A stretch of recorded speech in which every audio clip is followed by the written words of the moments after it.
Andhra Pradesh fibre నెట్లో జగన్మోహన్ రెడ్డి ముఖ్యమంత్రిగా ఉన్న సమయంలో ఆ శాఖకు చెందినటువంటి ఎండి భారీగా అవకతవకలకు పాల్పడ్డారని, అర్హత లేని వారికి ఆయన ఉద్యోగాలు కల్పించారని ఇప్పుడు చైర్పర్సన్ అయినటువంటి జీవీ రెడ్డి గారు నిన్న 410 మంది ఎంప్లాయీస్ని ఏపీ ఫైబర్ నెట్ నుంచి తొలగించినటువంటి నేపథ్యంలో అసలు ఏపీ ఫైబర్ నెట్ ప్రక్షాళన కోసం అయితే జీవీ రెడ్డి గారు ప్రయత్నం చేస్తున్నారు. ఈ నేపథ్యంలోనే ఈ అంశం మీద మనం విశ్లేషణ చేసుకుందాం. ప్రస్తుతం మనతో పాటున్నారు ప్రముఖ రాజకీయ విశ్లేషకులు రాజేష్ అప్సాని గారు. సార్తో మాట్లాడదు. సార్ నమస్తే సార్. సార్, జగన్మోహన్ రెడ్డి గారు ముఖ్యమంత్రిగా ఉన్న సమయంలో ఏపీ ఫైబర్ నెట్లో భారీగా అవకతవకలు జరిగాయని, అధికార దుర్వినియోగం జరిగిందని, అర్హత లేని వారికి భారీగా ఉద్యోగాలు కల్పించిన నేపథ్యంలోనే ఇప్పుడు ఏపీ ఫైబర్ నెట్ చైర్మన్ అయినటువంటి జీవీ రెడ్డి గారు ఆ శాఖని ప్రక్షాళన చేసేందుకు ఆయన ప్రయత్నం చేస్తున్నారు. ఏంటి సార్, ఎంతమంది ఉద్యోగాలు పోయేటువంటి అవకాశం ఉంది? ఇప్పుడు జీవీ రెడ్డి గారు ఏపీ ఫైబర్ నెట్ చైర్మన్గా బాధ్యతలు స్వీకరించిన తర్వాత గత 5 సంవత్సరాల కాలంలో ఏపీ ఫైబర్ నెట్ నిర్వహణ ఎలా జరిగింది, ఏపీ ఫైబర్ నెట్ చైర్మన్గా ఇవాళ గత పాలక మండలి నుంచి వారసత్వంగా తనకి ఏం అందాయి అని చెప్పని కొంచెం లోతుగా విచారించి వాస్తవాల నిగ్గు తేల్చడం మొదలు పెడితే, విజిలెన్స్ విచారణ చేయించడం మొదలుపెట్టిన తర్వాత ఆయనకే కాదు 5 కోట్ల మంది రాష్ట్ర ప్రజలకి కూడా షాకింగ్ వాస్తవాలు బయటకు వస్తూ ఉన్నాయి. ఎందుకంటే 2014-19 మధ్యకాలంలో చంద్రబాబు నాయుడు గారు ఆంధ్రప్రదేశ్ రాష్ట్రాన్ని పరిపాలించిన రోజుల్లో ఏపీ ఫైబర్ నెట్ కార్పొరేషన్ ఏర్పాటు జరిగింది. ఆ ఏర్పాటు జరిగిన సందర్భంగా ఆ రోజు 108 మంది సిబ్బందితోటి నెలకి 40 లక్షల రూపాయల శాలరీ బిల్లుతోటి ఏపీ ఫైబర్ నెట్ నుంచి 10 లక్షల మందికి 10 లక్షల ఇళ్లకి ఆ కేబుల్ కనెక్షన్ ద్వారా ఏపీ ఫైబర్ నెట్ సిగ్నల్ అందటం జరిగింది. Landline phone, internet connection, cable TV, ఈ 3 కలిపి నెలకు 149 రూపాయలకి ప్రతి కనెక్షన్ హోల్డర్కి అందించాలి అనే ఒక లక్ష్యంతో ఆ రోజు చంద్రబాబు నాయుడు గారి ప్రభుత్వం ఆ ప్రాజెక్టు, కేంద్ర ప్రభుత్వ సహాయ సహకారాలతో ఆ ప్రాజెక్టు తీసుకొచ్చి దాన్ని చాలా వేగంగా ఎగ్జిక్యూట్ చేసి కేవలం 108 మంది సిబ్బందితోటి 10 లక్షల కనెక్టివిటీ సాధించారు. చాలా స్మూత్గా ఆపరేషన్స్ జరిగినాయి. తర్వాత వచ్చిన జగన్మోహన్ రెడ్డి గారి ప్రభుత్వం 2019-24 మధ్య ఆ రోజు మధుసూదన్ రెడ్డి గారు ఆయన ఏపీ ఫైబర్ నెట్ ఎండీగా, ఇప్పుడు ఉమామహేశ్వర శాస్త్రి అని ఆయన్ని హత్య చేయబోయారు అని చెప్పని హత్యాయత్నం ఆరోపణల మీద పరారీలో ఉన్నాడు గౌతమ్ రెడ్డి అని చెప్పని. ఆ మహానుభావుడు చైర్మన్గా 5 సంవత్సరాలు ఏపీ ఫైబర్ నెట్ కొనసాగింది. ఆ కొనసాగిన సందర్భంగా ఇప్పుడు తేడతనం అవుతున్న వాస్తవాలు ఏంటి అంటే, ఒకనాడు 108 మంది సిబ్బందితోటి జరిగిన నిర్వహణ జగన్మోహన్ రెడ్డి గారి ప్రభుత్వ హయాంలో 1360 మందికి పెంచారు.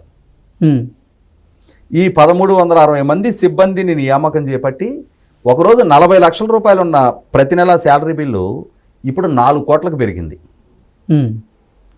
అంటే 5,20,00,000 శాలరీ బిల్లు ఉండే దగ్గర నుంచి 48 కోట్ల శాలరీ బిల్లుకి పెరిగింది. పోనీ కనెక్షన్స్ ఏమైనా పెరిగినాయి సార్? 4,80,00,000 శాలరీ బిల్లు ఉండే దగ్గర నుంచి 10 రెట్లు పెరిగింది, 48 కోట్లకు పెరిగింది. అవును.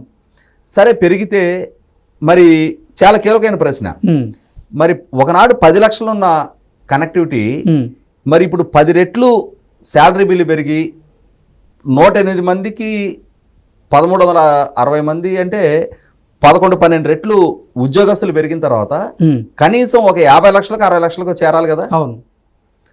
కనెక్టివిటీ వచ్చేప్పటికి 10 లక్షలు 5 లక్షలకు పడిపోయింది. అంటే మనకు ఒక సామెత ఉండేది వెనక, తిండికి తిమ్మరాజులు పనికి పోతరాజులు అని చెప్పని. జీతాలు అందుకునేటప్పటికి 1360 మంది జీతాలు అందుకుంటున్నారు. పని చేయడానికి వచ్చేటప్పటికి 10 లక్షలు ఉన్న కనెక్టివిటీ 5 లక్షలకు పడిపోయింది. నీకు క్వాలిటీ సర్వీస్ ఇస్తుంటే, ఎకనామికల్గా సర్వీస్ ఇస్తుంటే కనెక్టివిటీ ఆటోమేటిక్గా పెరుగుతుందిగా. అవును. నీ కనెక్టివిటీ నువ్వు లూజ్ అవుతున్నావు అని అంటే నువ్వు క్వాలిటీ సర్వీస్ ఇవ్వట్లేదు, ఎకనామికల్గాను సర్వీస్ ఇవ్వట్లా.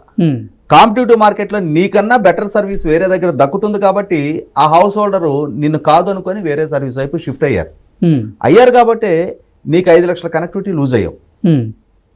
ఇంకా క్లియర్ కదా అది అక్కడ ఇవాళ ఎంత డిమాండ్ భారీగా అవకతవకలు జరిగినాయి, ఎంత అసమర్థంగా ఇది మరి ఎందుకు ఇంతలా జరిగింది అని చెప్పని ఇంకొంచెం లోతుకెళ్తే తేటతలం అయింది ఏంటి అంటే అసలు ఎవరు ఈ 1360 మంది, వీళ్ళు ఏం పని చేశారు, వీళ్ళ హయాంలో ఇంతగా శాలరీ బిల్లు పెరిగింది కానీ కనెక్టివిటీ ఎందుకు తగ్గింది, మరి ఇంత స్థాయిలో సిబ్బంది సమర్థంగా పనిచేస్తే అది ఎక్కడికో హైట్స్కి రీచ్ అయి ఉండాల్సింది కదా, ఎందుకు దీని పనితీరు ఇంత అగమగోచరంగా తయారైందని చెప్పని విచారించడం మొదలు పెడితే తేటతలం అయింది ఏంటి అంటే ఈ 1360 మంది ఎవరు ప్రాపరు ప్రొసీజర్ ప్రకారం అపాయింట్ అవ్వాల.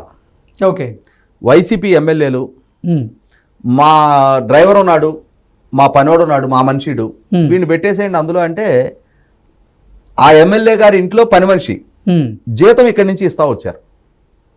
ఓకే, పనిచేసేదేమో ఎమ్మెల్యే గారి ఇంట్లో పని మనిషిగా, జీతం ఇచ్చేది ఏమో ఎమ్మెల్యే కాకుండా గవర్నమెంట్ ఇక్కడ. అంటే మనకి అడుసుమల్లి శ్రీనివాసరావు గారు పదే చర్చల్లో ఒక డైలాగ్ వాడతారు, ఊరు పసుపు కుంకుమతో వాళ్ళ ఇంటి పేరంటం చేశారు అని చెప్పని. ఇప్పుడు ఒక ఇంట్లో పేరంటం చేసుకుంటుంటే కనీసం వాళ్ళు పంచే పసుపు కుంకుమ అయినా వాళ్ళ డబ్బులతో కొనుక్కొచ్చుకోవాలి. ఊరాళ్ళు చందాలు వేసుకొని పసుపు కుంకుమ ఇస్తే దాంతో వాళ్ళ ఇంటి పేరంటం చేశారు. ఇవాళ ప్రజలు కట్టిన పన్నుల డబ్బుతోటి ఎమ్మెల్యేలలో పని వాళ్ళకి ఈ ఏపీ ఫైబర్ ద్వారా జీతాలు చెల్లించారు 1360 మందికి. అసలు ఒక ప్రభుత్వ ఉద్యోగిగా పరిగణించి జీతం చెల్లింపబడాలి అని అంటే ఆ అపాయింట్మెంట్ ప్రాపర్ ప్రొసీజర్ ప్రకారం జరగాలి కదా.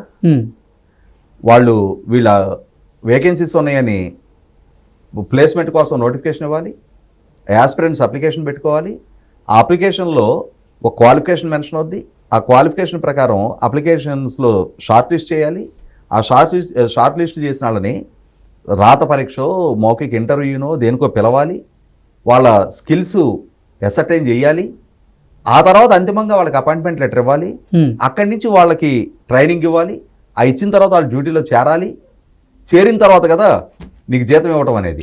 ఒక నెల రోజులు పనిచేసినాక జీతం ఇస్తారు. అసలు ఈ ప్రొసీజర్ ఏది ఫాలో కాల, అసలు ఎక్కడ అసలు ఈ ప్రొసీజరే జరగల.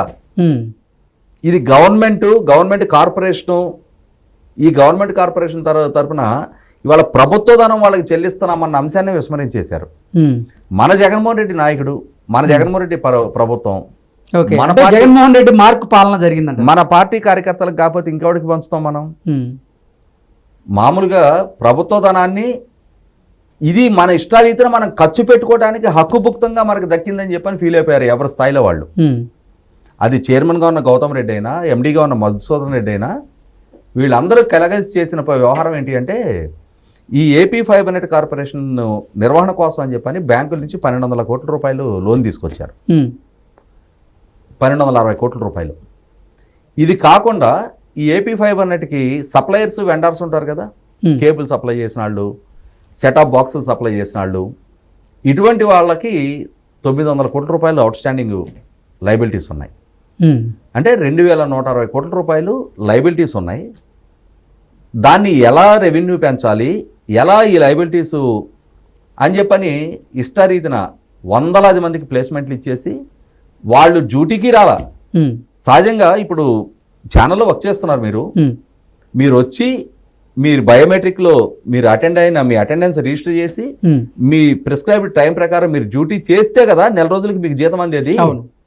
మీరు అసలు డ్యూటీకే రాలేదు, బయట మీరు ఏదో వేరే పనులు చేసుకుంటా ఉన్నారు, మీ ఛానల్ వాళ్ళు మీకు జీతం ఇస్తారా? అలా ఎలా ఇస్తారు? కానీ అక్కడ ఇచ్చారు.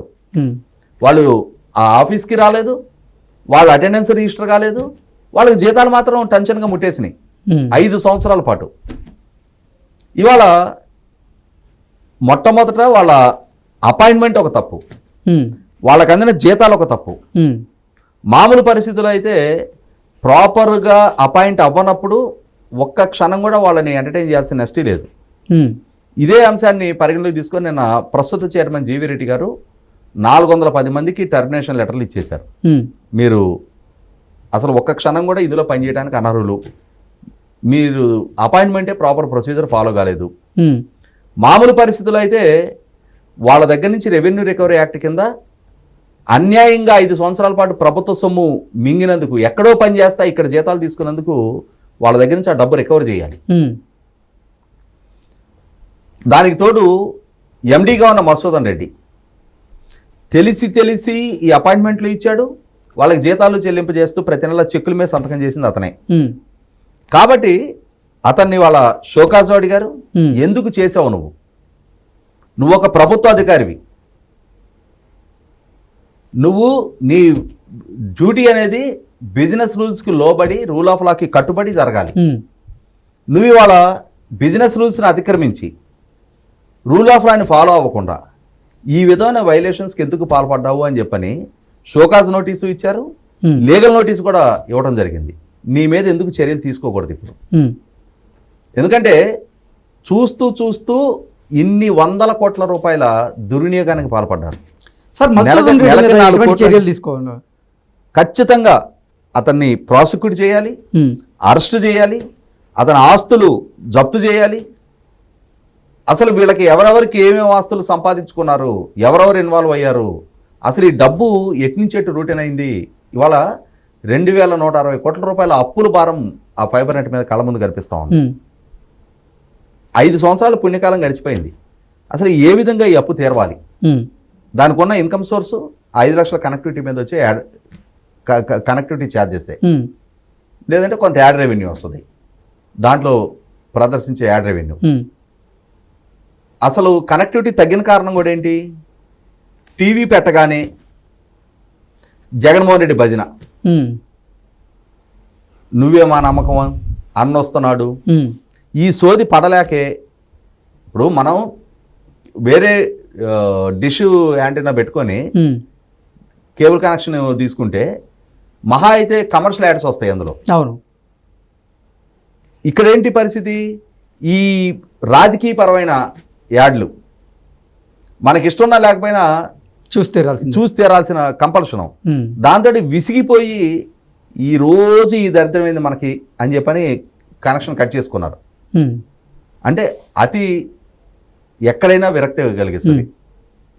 ఆ కలిగించిన పర్యవసానం, అధికార దుర్వినియోగానికి వీళ్ళు పాల్పడ్డ పర్యవసానం, ఈ విధమైన పరిస్థితులు సృష్టింపబడ్డాయి. 100కి 100 రూపాయల వాళ్ళ గౌతమ్ రెడ్డి ఇప్పటికే ఒక కేసులో పరారీలో ఉన్నాడు. మరి ఇప్పుడు ఇన్ని కేసులు వెంటాడుతూ ఉన్నాయి. ఖచ్చితంగా దీన్ని బట్టి మనకు అర్థమవుతుంది ఏంటి అంటే, ఏపీ ఫైబర్ నెట్ అనే ఒక కంపెనీస్ యాక్ట్ ద్వారా రిజిస్టర్ అయిన కంపెనీలోనే ఇన్ని వందల కోట్ల రూపాయల దుర్వినియోగం జరిగి మన కళ్ళ ముందు కనిపిస్తూ ఉంటే, ఇంకా మొత్తం ప్రభుత్వ విభాగాలన్నింటిలో ఇంకా లోతుగా సోలశోధన చేస్తే ఇంకా ఎన్ని వేల కోట్ల రూపాయలకు సంబంధించిన అక్రమాలు వెలికి తీయబడతాయి. అలాగే ఈ మధ్యకాలంలోనే సెప్టెంబర్ లాస్ట్ వీక్లో జీవీ రెడ్డి గారిని ఏపీ ఫైబర్ నెట్ చైర్మన్గా ప్రకటించబడ్డారు.